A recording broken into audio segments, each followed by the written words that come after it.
Good morning, everyone. Good morning, Ma'am Irene Cavite, and I am Miss Beverly Gutierrez. Good morning, everyone, and I will be reporting to you the postmodern literary theory. And as an overall, let us do first an overview.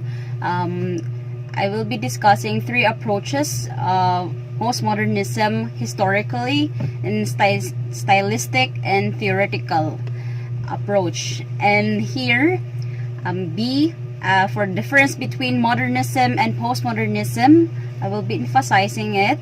And because the postmodernism is the reaction of modernism. So here, C, three theorists offering the interpretation of postmodernism, that is Mr. Lyotard, Baudrillard, and Jamison. And so lastly, how we make, using the postmodern characteristic, we could have a point for analysis of a text. So here, let's begin. Postmodernism is really considered as notorious, difficult and concept to define. That's why we emphasize here the three approaches how to define the postmodernism: historically, stylistic, and theoretical approach. So in turn, postmodernism used to refer to culture and advanced capitalist society.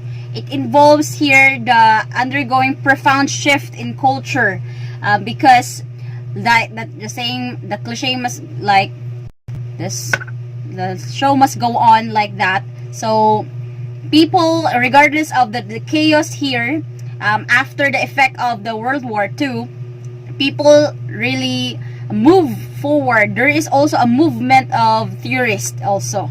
So regardless from distraction, let's pick up ourselves to move forward. Okay, that's what the people is really in challenge to this time. A whole new way of thinking and being world emerged. So the paradigm shift is here. They're in cultural, social, and economic order, because there is devastation here, distraction. They lost their many lives, even though we question and we have suspicion here during postmodernism.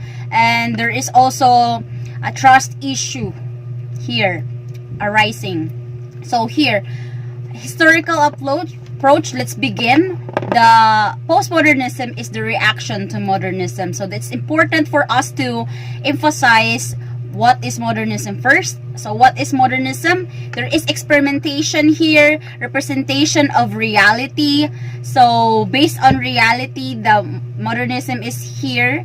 And it began 20th century, early part of 20th century, and it values judgment, and with the high culture art or high art, that is good, and low art, which is bad for this time. Really, there is distinction between the high art and low art. So example for high art, I emphasize here fine art, opera, ballet, classical music, classical literature, art, cinema, and sculpture. But here, the pop culture or the low art, as emphasized here in postmodernism, they can make use of advertising, pop music, genre films, television, pulp fiction, or trashy novels, in pornography, and most music videos. So here, it's very emphasized in postmodernism.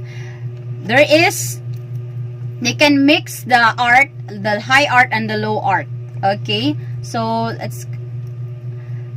when does the modernism takes place? Because of this, there is terrible carnage of the First World War II. Sowed seeds of doubt. There is doubt. There is trust issue to whether the world was becoming a better place, because even the leaders could affect the lives of the people. So also here, the fact that science was turned to creating weapons of mass destruction and killing on an industrial scale as a trademark of war. So there is a wave of pessimist swept across Europe. So we have here the negative effect of World War One, and then we question people's dignity, and here also about science that they could create here with regards to the leadership, even the kings or the leaders. Holocaust, there is mass death of people. Yes, we question already here the governance of the leaders, and also some people in authority here. And here the dropping of bombs, this is in the science, the fact of science that could be destructive in a sense, and it could kill lives, kill economy, kill culture and social aspect, all aspect of here is that in the Japanese cities. Here, these events brought movement. Because of this movement and theories which are loosely titled most modernist and postmodernist. There is distraction here, chaos, but still let us see postmodernism as a very playful concept. It is very playful in a sense. So following World War II, a new kind of society began to emerge, variously called post-industrial society, multinational capitalism, and consumer society, or the media society. So this society is characterized by, okay, so a new type of consumption, planned obsolescence, and even more rapid rhythm of fashion and styling changes, because we can mix here in postmodernism, we can mix the art, the high art, the quality, high quality art, and then to the mix it to the low art, and there is no distinction of this, just to create rapid styling sense. And for entertainment, for the media, the penetration of advertising, television, and media, because we can simulate things through media and technology. They can create scenes that we could accept in reality, like the Superman, the Spider-Man. In reality, there is no such superhuman power, and with the sense of science fiction also, we could integrate this one. But in reality, we can have we have bags of Spider-Man, bags of Minion, but in reality, really in genuine reality, true reality, there is no such superheroes and no minions. Okay, but here also there is replacement of the old tension between city and country, the center and province, and the suburb and by universal standardization. So there is replacement of old tension between city. So there is growth. Because of that, there is growth of great networks of superhighways and arrival of automobile culture. So there is advancement in technology, there is movement and theories. So it is more on the constructivism, where people could create their produce concept, or for the consumer, for us audience to get it and create this society more on consumer based, multinational capitalism, involvement of economy, because there is really from the scratches from World War II, people strive to survive for this chaos, from the chaotic creation of World War II. Okay, for some distinction, I emphasize this one. In modernist, people were capable of original thought. Okay, but here in postmodernist, majority of world bases its view on what is presented to them through media. Yes, this is called hyperreality, because in reality, there is no Spider-Man and Minion that what emphasize, but there is now hyperreality because we accepted views and presented it to them, and then majority of it, people will accept it in reality, and a reality mediated through media. So through technology, through media, mainstreams, we could give our idea and accept, the people will accept it in reality, but still the people really know that in reality there's no such Spider-Man and minions. So a work of art bears a universal truth or meaning in modernist. They believe that. But in postmodernism, they believe that works of art are open to many different interpretation through, like, they mixing together the high art and like this, mixing of high and low art like this. It's very classical and very renowned painting, but they integrated the Simpson as in comedy, as a parody, also as for entertainment purposes. But again, high art mixing together with the low art.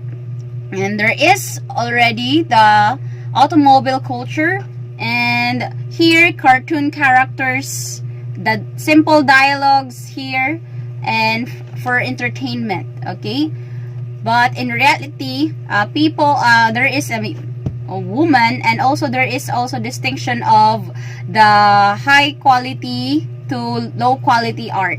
Okay, but still people accepted it. Okay, and they embrace it here in postmodernism. Here, let's move on to a theoretical approach. Main theorists, there are three of them. First, let's discuss Mr.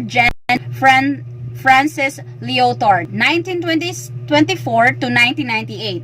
So he believed that there must be rejection of grand or meta narratives. So let's emphasize here what are those grand narratives. For grand narratives, it is authoritative, establishing their political or cultural views or as absolute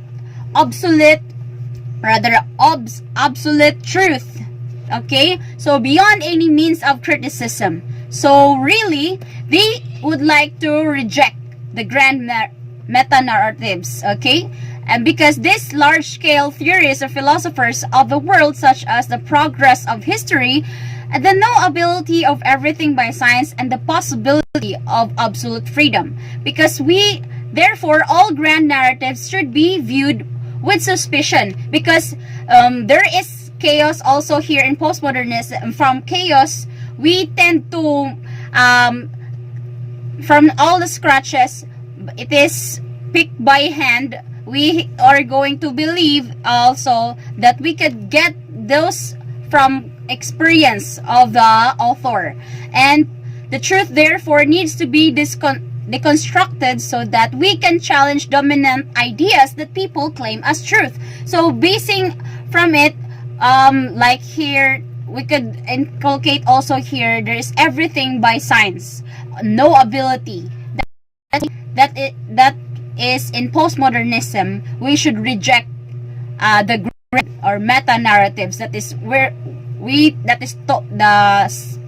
someone speak that is in totality, that is that concept, right? Christianity, that is the concept, but that in postmodernism, let's reject it, because there are other saying no ability of everything by science of the philosophers here, because of the progress of history. There is possibility of absolute freedom. Okay, so let's come the second theorist, Jean Baudrillard, 1929 to 2007. So there is no longer a distinction between reality and its representing image or simulacrum. So I would like to emphasize simulacrum here. There is a copy of a copy of a copy. So from this, there is no such thing as originality. So the concept of originality here is being questioned, because again, there is a high art and low art, and mix it together, they can create, okay, distinction between and reality has collapsed, because originality in a sense is really accepted here, but now we have here in previews put it together, this concept, and then produce this product. Like here also, like example in Cebu City, right? They created that. Same through with this, with all the palace and high also in Venice, in Manila, Venice, Italy. They put they copy the concept of Italy, and then we have already our Philippine concept, Philippine version. Okay, so let's go back. He emphasized also the hyperreality. So there is only surface meaning. There is no longer any original thing for the sign to represent. Okay, like in reality, there is no Spider-Man, superhuman power, and there is no minion, but the sign is the meaning. Here, the minion itself is the reality, or the meaning itself, because we can see already hyperreality. Moving to hyperreality, we can see already pencil case with all minion and bags with minions. So it is already in the reality, in our everyday lives. Okay, we can see it, but in reality there is no minions at all and superhuman power. Okay, hyperreality, again, it's more real than reality itself, minion. Okay, but we know that in reality there is no minion, but we have those figures. Reality as entertainment refers to the other texts and assumes familiarity. It emphasize the image and style rather than the meaning. So here also in Matrix, we have here the Spider-Man, and about the Matrix, we could see they put the concept that we are watched over with everything that we do because of the CCTV and or the satellite. Our actions will be seen by everyone, and actions we are being watched. But in reality, there is meaning it is now inculcated in our minds that we are being watched. And also this one, the Simpson, yes, for a sense of entertainment. Okay, this is really the concept for the high art, and also the Matrix, and the copy of a copy of a copy here also. Okay, so now intertextuality, I emphasize this also. When one media text refers to another author. Okay, so another author of the Spider-Man, but in the movie of the Shrek, this scene was copied. Okay, and that is reference to another author. So intertextuality, mixed forms, genre, conventions, media. It dissolves boundaries between high and low art, between the serious and the comic. So meaning the seriousness here as the Clockwork Orange. Okay, reference to the Clockwork Orange, but here the Simpson copied it, the concept. Okay, so but again, we know that this concept of Simpson was copied. Okay, so that are intertextuality. So the third theorist is Mr. Frederick Jameson, 1934. So historical viewpoint, he emphasized that postmodernism is a development of modernism. Okay, so postmodernist works are often characterized by a lack of depth, which has been replaced by a surface, and Jameson catalogs key features of postmodern culture as self-referentiality, irony, and pastiche and parody. So the originality is questioned here also. So it's important to emphasize what is pastiche. When authors combine multiple genres into one text, for example, the postmodernist author Thomas Pynchon includes elements from science fiction and then pop culture reference and detective fiction to create fictional cultures and concepts. So combine multiple genres, that's okay for postmodern. Okay, also what is pastiche? Again, in modernity there is parody, which ridicules by exaggerating the distance of original text, like here the Simpson, also that is for the Blue Harvest movie, and then connected it to Star Wars, right? We know there is this concept is coming from Star Wars. So normal to discourse. And then in postmodernity, there is pastiche, a blank parody. There's no sense of distance from any norm. So this is accepted already. The parody is accepted, that we copy the like here, Miss Britney Spears, then some parody. We're going to laugh on it, and it's for the sake of entertainment. But the distance from any norm, okay, there's no sense of this. Okay, it is accepted already. So let's emphasize now the point of analyzing. How, let's remember what are those points to analyze a text using the postmodern literary theory. So the term postmodern has been applied to style or a sensibility manifesting itself in any creative endeavor which exhibits some elements of self-conscious and reflexibility. So the common features of postmodern texts are fragmentation, discontinuity. In fragmentation, we can inculcate here the grand narratives, because people are fragmented also, and discontinuity, interdependency, plurality, and metafictionality, heterogeneity, intertextuality, decentering, dislocation, parody, and pastiche. So let's emphasize again the intertextuality, the acknowledgement of previous literary work within another literary work. Okay, and the minimalism, the use of characters and events which are decidedly common and non-exemptional characters. So common people, common character, minimalism. But maximalism, here disorganized, lengthy, high detailed writing like the Chronicles of Narnia. There are other books, okay, this is by series. It's very lengthy. And then another flashbacking, and then let's go on to this later.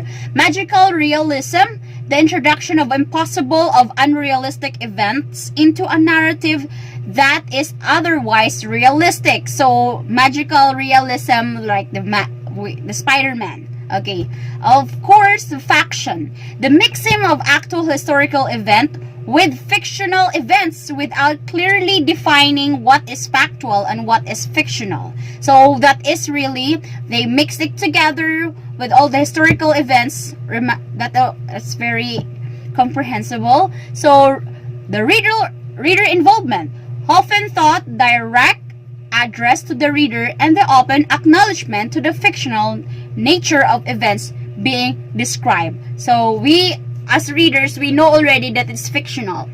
Okay, we acknowledge it by nature. And then, so what is black humor or dark humor here in postmodernism? Being funny about serious things, because postmodernism, there is no, they mix together the seriousness and the funny ones. Okay, comic.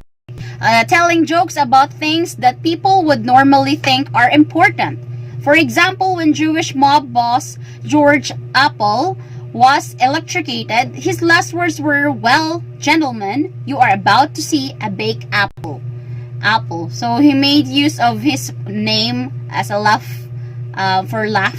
And then, but still, it's very dark humor in a sense. It's very tragic, but there is seriousness and then jokes.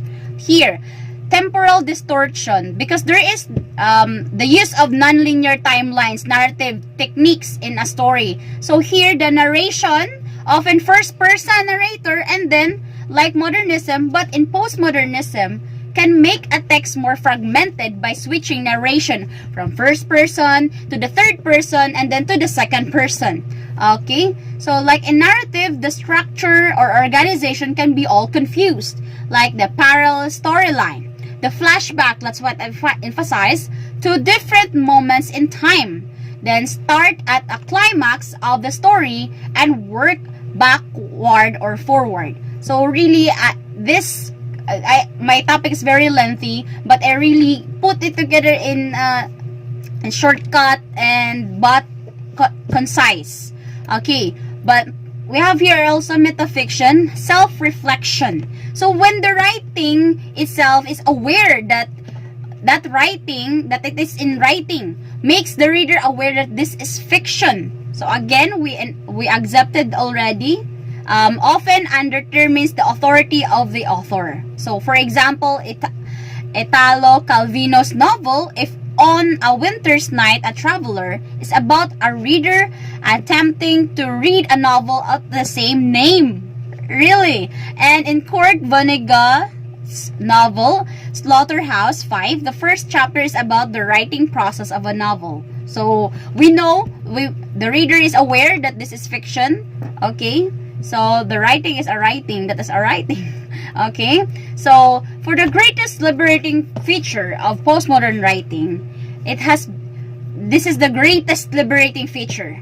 That is, that postmodern writing has been mixing of writings and intertextual referencing.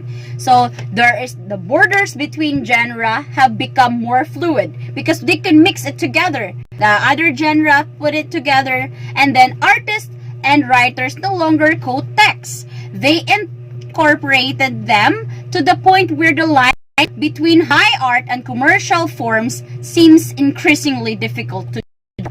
We agree on this because really that is the postmodern writing. So why is postmodern useful in analysis? As part of your film and TV analysis, a consideration of whether a text is postmodern and in what sense is fundamental and will gain marks. So to consider whether a text is postmodern or not, we will largely rely on a stylistic approach, which themselves are a product of historical and theoretical approaches. So in stylistic approach, you remember those features, remember those characteristics of the modern writing. We will also keep the other approaches in mind and how a postmodern viewpoint from either a historical and or theoretical point of view affects the way in which the audience and the industry produce and consume the media. So because of it, the writers of postmodernist writers and works are here laid out, like John Barth, the Floating Opera, Salman Rushdie, Satanic Verses, John Fowles, The French Lieutenant's Woman, Italo Calvino, If on a Writer's Night a Traveler, Gabriel Garcia Marquez, 100 Years Solitude, and Allen Ginsberg's Howl.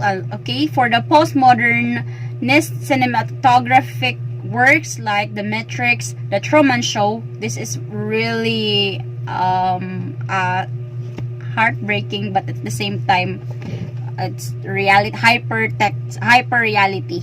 Okay, even the actor or even the main character of the movie don't know also that this is just a make believe, or it's just a show. My life is just a show. What? Okay, The Net, Crash, Blade Runner, Mamma Mia, Stranger